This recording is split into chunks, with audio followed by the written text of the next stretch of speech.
वज़ाइफ के लिए वज़ाइफ़ुस्सालिहीन ऑफिशियल को सब्सक्राइब करें। वज़ाइफ़ुस्सालिहीन ऑफिशियल। नहमदुहु व नुसल्ली व नुसल्लिमु अला रसूलिहिल करीम, अम्मा बाद, फ़अऊज़ु बिल्लाहि मिनश्शैतानिर रजीम, बिस्मिल्लाहिर रहमानिर रहीम। ज़ुल्क़ादा की 10 तारीख़ का एक बहुत ही पुरतासीर मुजर्रब अमल रिज़्क़ की फरावानी का आपको दूंगा, जो आपके माल में, रिज़्क़ में, तिजारत में तरक्की का बाइस बन जाएगा। अब तिजारत में तरक्की हो जाए, थोड़े माल में अल्लाह ताला वुसअत और बरकत शामिल फरमा दें, ये इस अमल से अल्लाह की पर्दा गैब से मदद आए। अब लोग ये सोचते हैं कि वज़ाइफ खाली करते रहें, और इतनी बड़ी तादाद में वज़ाइफ हैं।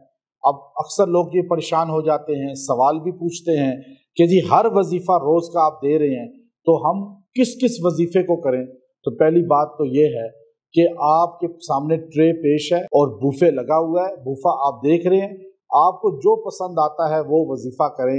वो सारे कुरानी वज़ाइफ हैं, हर कुरानी वजीफ़े को करने से अल्लाह तासीर हर एक में जामे पैदा फरमा देते हैं। तो आपकी एक दिन का वजीफ़ा है, आज आपने कर लिया, कल दूसरा कर ले, परसों तीसरा कर ले, और अगर जो गिनती आपको बताई जाती है आप वो तादाद पूरी ना कर सकें या दिन पूरे ना कर सकें, तो कोई पकड़ नहीं आएगी, कोई गिरफ्त अल्लाह की नहीं होगी, कोई रजत नहीं आएगी, कोई गुनाह नहीं मिलेगा। क्यों कि ये कोई फर्ज वाजिब नहीं है, ये मसनून चीजें हैं, और वो सिर्फ आपको बताई जाती हैं कि आप इनको इख्तियार करके कुरान से जुड़ जाएं। जैसे तबलीगी जमात वाले चिल्ला बताते हैं, अब मदरसों वाले 8 साल का निसाब देते हैं।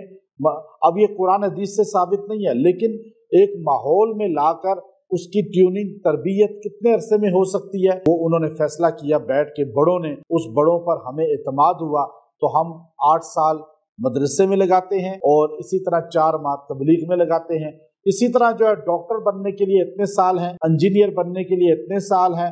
अब ये हम एतमाद करते हैं उन लोगों पर जो उसके माहिर हैं। तो अब कहीं हदीस कुरान में नहीं लिखा हुआ। इसी तरह जो है ये वजीफा कितना पढ़ना है या ये पढ़ना है, ये कुरान हदीस से बताएं आप, ये सवाल करना ही आपके इल्म की कमी पर दलालत करता है। जब कुरान की आयत बता दी, उसको कितनी बार पढ़ना है ये मुआलिज बताएगा कि इस बंदे के लिए कितना फायदा है पढ़ना। ये 100 बार कुल हुवल्लाह पढ़े या 1000 बार पढ़े, तो इसलिए कम से कम वजीफा देना चाहिए।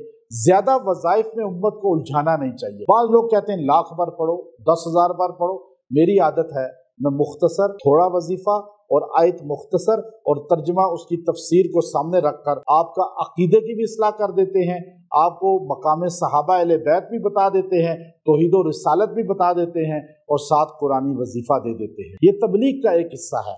तो अब आप रिज़्क़ वुसअत चाहते हैं, रिज़्क़ बढ़ता है आमाल के साथ। जितना इंसान नेकियां करता है रिज़्क़ बढ़ता चला जाता है, जितने गुनाह करता है इंसान से रिज़्क़ छीनना अल्लाह शुरू कर देते हैं। हदीस पाक में आता है इंसान अपने गुनाहों की वजह से रिज़्क़ से महरूम हो जाता है। अब आमाल हसना करेंगे, रिज़्क़ बढ़ता चला जाएगा।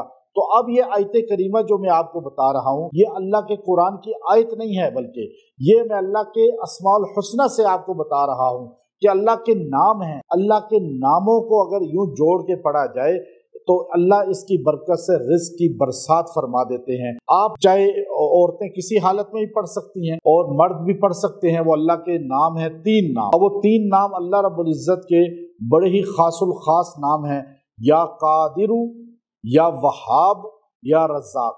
या कादिर, या वहाब, या रज़्ज़ाक़, इनको जोड़कर आप पढ़ें 313 मरतबा और दुआ करें। अल्लाह इस गिनती थोड़ी है, लेकिन ये पढ़ेंगे यकसुई के साथ और दुआ करेंगे, अल्लाह आप पे रिज़्क़ के दरवाजे खोल दे, अल्लाह आपको रिज़्क़ फरावानी से देगा। आप इस अमल को यकसुई के साथ करें, दुआ भी यकसुई से करें, फिर इसकी ताकत और तासीर को देखें। व आखिरु दावाना अनिल हम्दुलिल्लाहि रब्बिल